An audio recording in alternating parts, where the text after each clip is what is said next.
You know, it's interesting. When I think back, I've been married almost 16 years. So when I go back 4 years before I was married, there were actually a number of ladies that I was courting who had natural hair. Some of them had their hair even shaved really low. And it was around that time that a lot of lesbians started cutting their hair down real low too. And so, you know, it was real interesting whenever you approached a woman who had natural hair or they had a real low cut. You didn't know which way they were headed with it. See, and I have that in my thing. I have that in the piece that I wrote because part of, you know, me, my whole, literally, as long as I can remember, I've been like culturally, racially conscious. Like I've been proud of who I am because of where I grew up, and I had grandparents involved in the civil rights movement, and just various conversations that I was heard in books that I was, you know, led to read. And like when I decided to go natural, I didn't think, queen black woman, that I would have any insecurities behind that. Like, not me. Like I said, I'm a queen black people. So initially, because this is before people were saying BC, big chop, like none of this jargon. BC. Like there's a whole bunch of terminology around natural hair these days. There are websites, YouTube pages.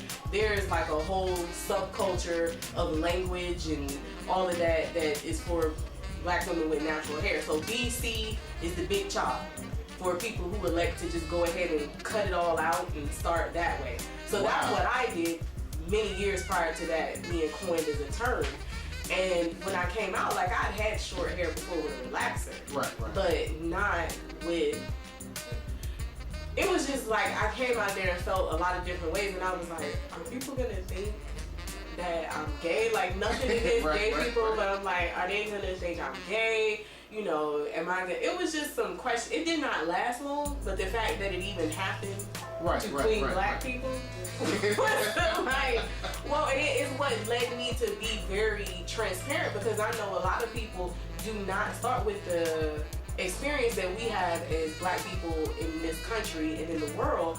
A lot of us are not as confident in our journey, like who you are as a black woman, a black man, or whatever, and you come into some of this knowledge later in life. And so I'm thinking, if I felt insecurity, I know what somebody else may be dealing with. And I also have a strong personality where I don't care what my family or other people, you know, if it's something that I feel I need to do for myself. But people who may be more susceptible to what other people are saying, you know, we all have our weaknesses or whatever. So I was like, it was important that I put something out there that could be relatable. And when you're reading things, there's no judgment. Like as I break it down and lay it out, it's just you and your thoughts as you're analyzing what I'm saying.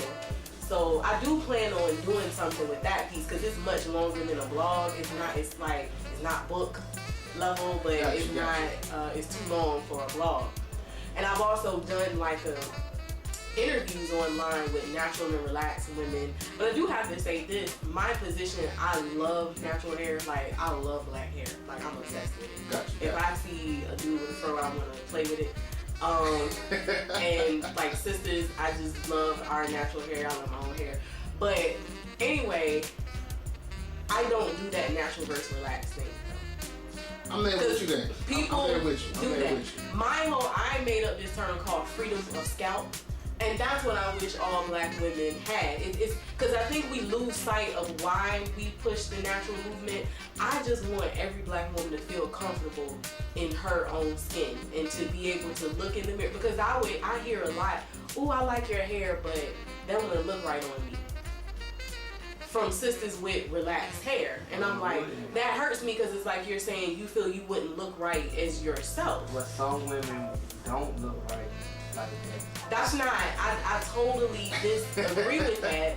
And that goes with us having to train to think about what we consider look right and where we got that concept from. Because I deal with this with the youth that I work with, and a lot of people I hear in conversation, most of our standards of beauty have come from a European perspective. Can I get you to hold for just a second? Let me hit this.